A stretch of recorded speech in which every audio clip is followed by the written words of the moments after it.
Assalamualaikum warahmatullahi wabarakatuh. Perkenalkan, saya Siskawati Ajakarya dari Universitas Negeri Gorontalo jurusan akuntansi.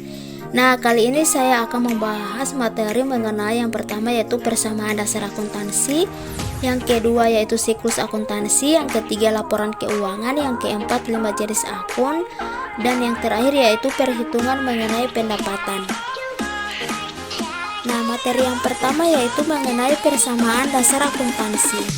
Persamaan dasar akuntansi adalah sebuah rumus dasar yang selalu digunakan pada perhitungan akuntansi, atau juga sebuah hubungan antara harta, hutang, dan modal dari sebuah perusahaan. Selanjutnya yaitu unsur-unsur persamaan dasar akuntansi. Yang pertama yaitu aktiva atau aset, yaitu sumber daya yang dimiliki perusahaan akibat suatu peristiwa transaksi masa lalu dan harapannya di masa depan perusahaan akan memperoleh manfaat ekonomi dari sumber tersebut.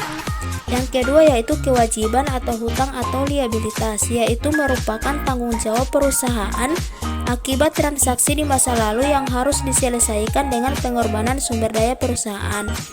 Yang ketiga yaitu modal atau ekuitas, yaitu merupakan sisa kepentingan dalam aktiva perusahaan setelah dikurangi dengan kewajiban. Yang keempat yaitu pendapatan, yaitu arus masuk atau peningkatan atas aktiva dan penurunan kewajiban yang timbul akibat aktivitas penjualan atau pemuatan barang dan jasa yang menjadi kegiatan utama perusahaan. Yang berikut yaitu beban, yaitu merupakan arus keluar atau penggunaan atas aktiva dan peningkatan kewajiban yang timbul akibat aktivitas penjualan atau pembuatan barang dan jasa atau aktivitas lain yang menjadi kegiatan utama perusahaan. Dan yang terakhir yaitu price, yaitu bisa diartikan sebagai pengambilan aset atau kas perusahaan oleh pemilik untuk kepentingan pribadi. Selanjutnya yaitu rumus dasar persamaan akuntansi, yaitu aset atau harta sama dengan kewajiban tambah modal. Selanjutnya yaitu istilah dasar akuntansi. Yang pertama yaitu kas, yaitu alat pembayaran yang dimiliki oleh perusahaan dan siap digunakan seperti cek dan uang tunai. Yang kedua yaitu piutang usaha, yaitu tagihan perusahaan kepada pihak lain akibat transaksi yang terjadi di masa lalu.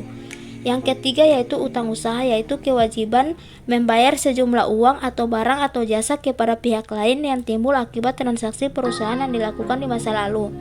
Yang ketiga yaitu peralatan kantor, yaitu alat-alat yang dimiliki dan digunakan perusahaan dalam operasi jangka panjang seperti meja, kursi, komputer, dan lain-lain. Yang kelima yaitu perlengkapan kantor, yaitu barang atau bahan pelengkap aktivitas perusahaan yang biasanya berumur pendek atau kurang dari 1 tahun yang habis karena pemakaian seperti pulpen, kertas, dan lain-lain. Yang berikut yaitu modal saham, yaitu kontribusi pemilik pada perusahaan yang berbentuk perseroan terbatas sekaligus menunjukkan bukti kepemilikan atas PT tersebut. Yang berikut yaitu laba ditahan, yaitu akumulasi laba yang diperoleh perusahaan selama beberapa tahun dari sebuah badan usaha berbentuk PT yang tidak dibagikan kepada pemegang saham. Yang berikut yaitu dividen, yaitu bagian dari laba usaha perusahaan yang dibagikan kepada pemilik perusahaan sebagai imbalan atas setoran modal pemilik.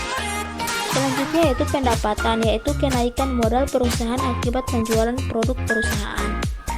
Berikut biaya, yaitu pengorbanan ekonomis untuk memperoleh barang atau jasa di mana manfaat dari barang tersebut dinikmati dalam waktu lebih dari 1 tahun.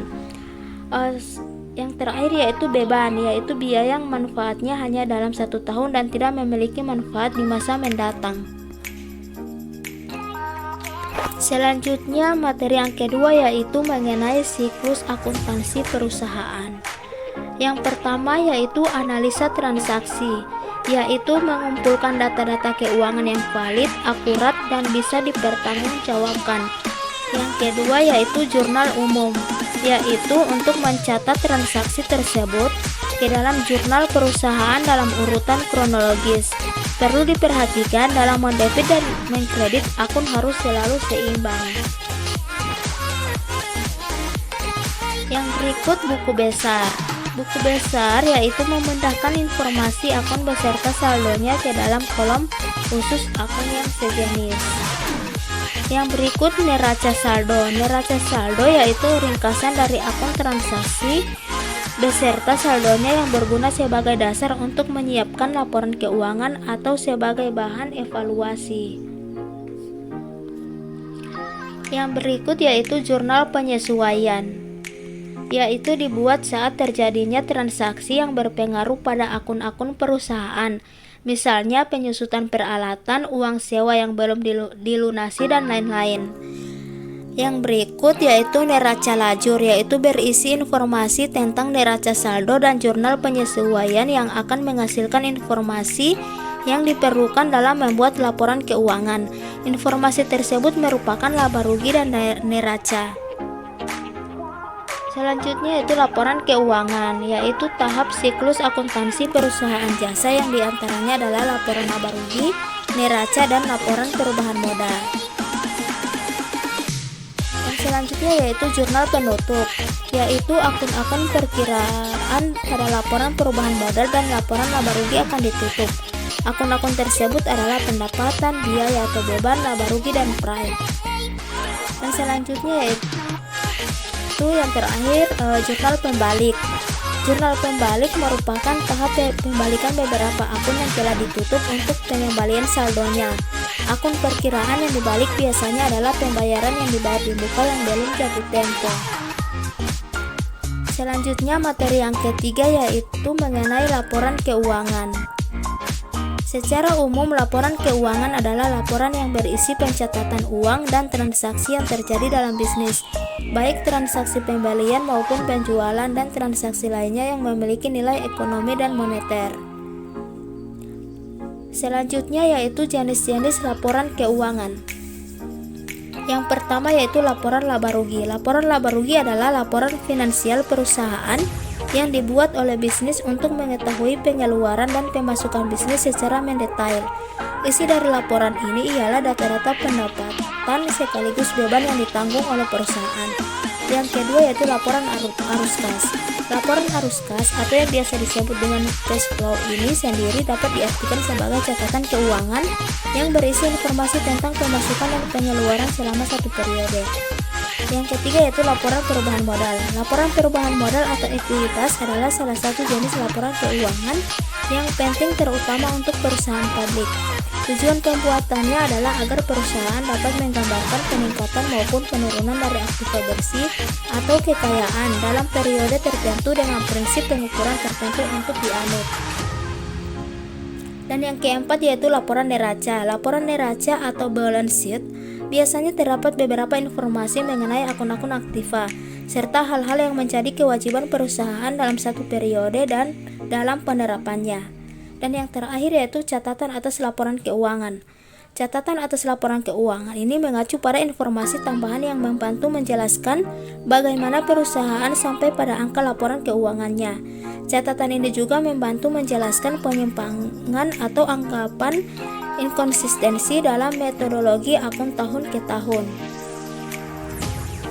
Selanjutnya yaitu fungsi laporan keuangan, yaitu yang pertama menilai kondisi usaha, yang kedua sebagai bahan evaluasi, dan yang ketiga jawaban perusahaan bentuk pertanggungjawaban. Selanjutnya materi yang keempat yaitu jenis-jenis akun. Jenis-jenis akun yang pertama yaitu harta, yang kedua modal, yang ketiga hutang, yang keempat pendapatan, dan yang terakhir beban. Harta yaitu jumlah kekayaan yang dimiliki perusahaan, sedangkan modal selisih harta dan kewajiban. Hutang yaitu pengorbanan ekonomis yang harus dilakukan perusahaan, dan pendapatan yaitu penghasilan yang diperoleh perusahaan. Dan yang terakhir yaitu beban, yaitu pengorbanan yang terjadi selama kegiatan usaha untuk memperoleh pendapatan. Dan selanjutnya materi yang terakhir yaitu mengenai perhitungan pendapatan. Yang pertama yaitu pendekatan produksi. Pendekatan ini menekankan pada kegiatan yang menciptakan nilai tambah. Maka dari itu perhitungan hanya mencakup perhitungan nilai tambah pada sektor produksi. Dengan pendekatan produksi ini dapat dihitung dengan menggunakan rumus yaitu Y sama dengan Q1 kali P1 tambah Q2 kali P2 tambah Q3 kali P3 tambah Qn kali Pn, dengan keterangan di mana Y sama dengan pendapatan nasional, P1 yaitu harga barang P1, Pn yaitu harga barang Pn, Q1 yaitu jenis barang P1, dan Qn yaitu jenis barang Pn. Selanjutnya yaitu pendekatan pendapatan. Pendapatan dihitung dengan menjumlahkan seluruh pendapatan yang diterima masyarakat sebagai balas jasa yang mereka terima dalam proses produksi, dengan menggunakan rumus yaitu Y sama dengan R tambah W tambah I tambah P, dengan keterangan di mana Y yaitu pendapatan nasional, R yaitu pendapatan dari upah, gaji, dan lainnya, W yaitu pendapatan bersih dari sewa, I yaitu pendapatan dari bunga, dan P yaitu pendapatan dari keuntungan perusahaan dan usaha perorangan. Dan yang terakhir yaitu pendekatan pengeluaran. Pendekatan pengeluaran ini dapat dihitung dengan cara menjumlahkan permintaan akhir dari para pelaku ekonomi dalam suatu negara dengan menggunakan rumus yaitu Y sama dengan C tambah G tambah I tambah X kurang M, dengan keterangan di mana Y yaitu pendapatan nasional, C yaitu konsumsi atau konsumsi rumah tangga, I yaitu investment atau investasi, G yaitu government expenditure atau pengeluaran pemerintah, X yaitu ekspor, dan M yaitu impor. Sekian pembahasan yang bisa saya sampaikan. Terima kasih.